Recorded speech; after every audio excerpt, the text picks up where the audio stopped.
at certain times of the year in great conclaves, as Shakespeare suggests in his Midsummer Night's Dream, where the elementals all gather to rejoice in the beauty and harmony of nature and the prospects of an excellent harvest.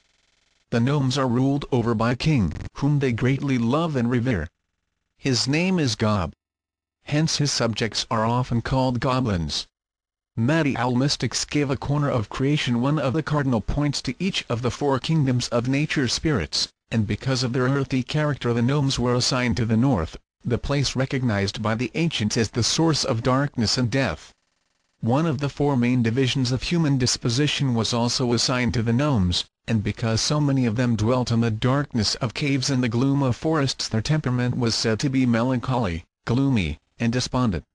By this it is not meant that they themselves are of such disposition, but rather that they have special control over elements of similar consistency. The gnomes marry and have families, and the female gnomes are called gnomides. Some wear clothing woven of the element in which they live.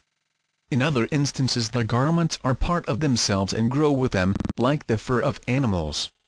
The gnomes are said to have insatiable appetites, and to spend a great part of the rime eating, but they earn their food by diligent and conscient labor. Most of them are of a miserly temperament, fond of storing things away in secret places. There is abundant evidence of the fact that small children often see the gnomes, inasmuch as their contact with the material side of nature is not yet complete and they still function more or less consciously in the invisible worlds. Insert conventional gnomes. From Gellerup's Dendry et as good Assange. The type of gnome most frequently seen is the brownie, or elf, a mischievous and grotesque little creature from 12 to 18 inches high, usually dressed in green or russet brown. Most of them appear as very aged, often with long white beards, and their figures are inclined to rotundity. They can be seen scampering out of holes in the stumps of trees and sometimes they vanish by actually dissolving into the tree itself. Continued according to Paracelsus, man lives in the exterior elements and the elementals live in the interior elements. The latter have dwellings and clothing, manners and customs, languages and governments of their own, in the same sense as the bees have their queens and herds of animals their leaders. Philosophia Occulta, translated by Franz Hartmann. Paracelsus differs somewhat from the Greek mystics concerning the environmental limitations imposed on the nature spirits. The Swiss philosopher constitutes them of subtle invisible ethers. According to this hypothesis they would be visible only at certain times and only to those en rapport with their ethereal vibrations. The Greeks, on the other hand, apparently believed that many nature spirits had material constitutions capable of functioning in the physical world. Often the recollection of a dream is so vivid that, upon awakening, a person actually believes that he has passed through a physical experience. The difficulty of accurately judging as to the end of physical sight and the beginning of ethereal vision may account for these differences of opinion. Even this explanation, however, does not satisfactorily account for the satyr which, according to Saint Jerome, was captured alive during the reign of Constantine and exhibited to the people.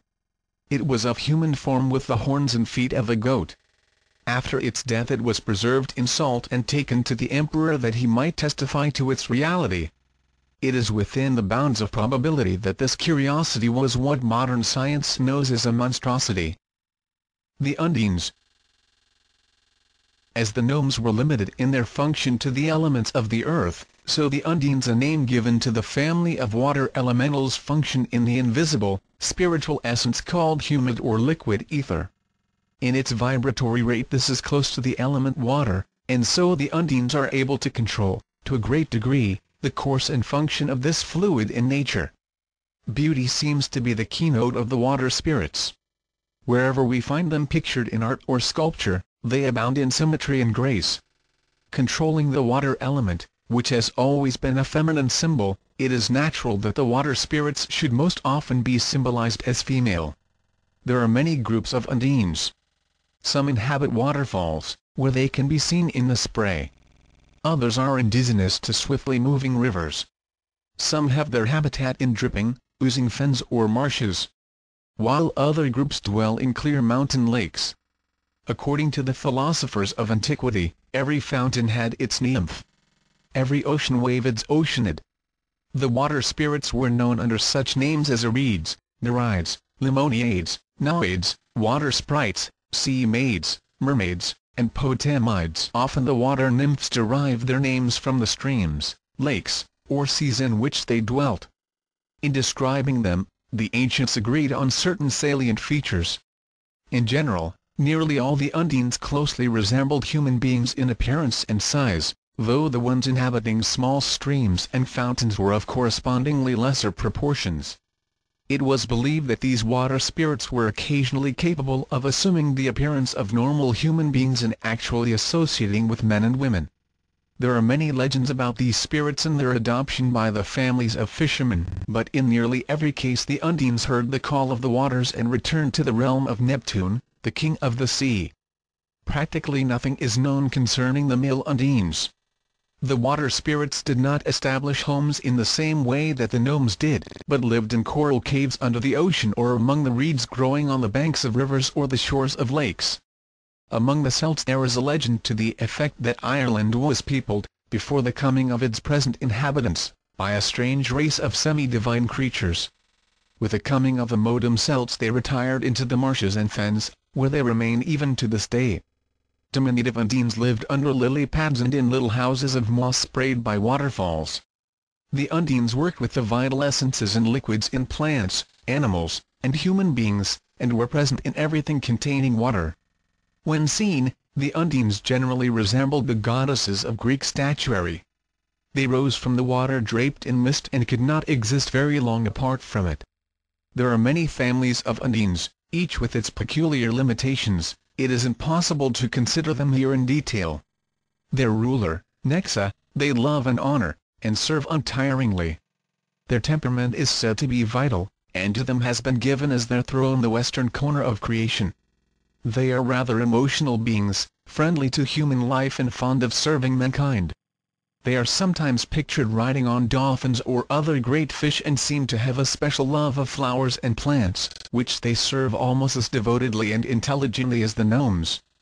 Ancient poets have said that the songs of the undines were heard in the west wind and that their lives were consecrated to the beautifying of the material earth.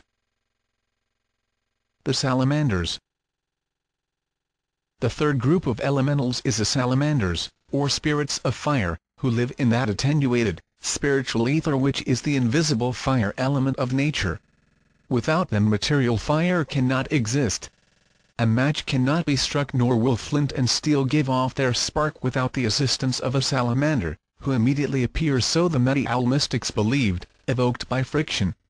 Man is unable to communicate successfully with the salamanders, owing to the fiery element in which they dwell, for everything is resolved to ashes that comes into their presence. By specially prepared compounds of herbs and perfumes the philosophers of the ancient world manufactured many kinds of incense.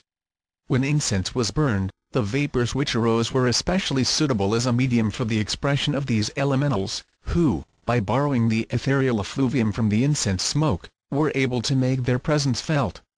The salamanders are as varied in their grouping and arrangement as either the undines or the gnomes. There are many families of them, differing in appearance, size, and dignity. Sometimes the salamanders were visible as small balls of light. Paracelsus says salamanders have been seen in the shapes of fiery balls, or tongues of fire, running over the fields or peering in houses. Philosophia Occulta, translated by Franz Hartmann. Medieval investigators of the nature spirits were of the opinion that the most common form of salamander was lizard-like in shape, a foot or more in length, and visible as a glowing urodela, twisting and crawling in the midst of the fire. Another group was described as huge flaming giants in flowing robes, protected with sheets of fiery armor. Certain medieval authorities, among them the Abbé de Villers, held that Zoroaster was the son of Vesta, believed to have been the wife of Noah and the great salamander Orameses. Hence, from that time onward, undying fires have been maintained upon the Persian altars in honor of Zarathustra's flaming father. One most important subdivision of the salamanders was the Akthnichi. These creatures appeared only as indistinct globes. They were supposed to float over water at night and occasionally to appear as forks of flame on the masts and rigging of ship St. Elmo's fire. The salamanders were the strongest and most powerful of the elementals, and had as their ruler a magnificent flaming spirit called Jinn, terrible and awe-inspiring in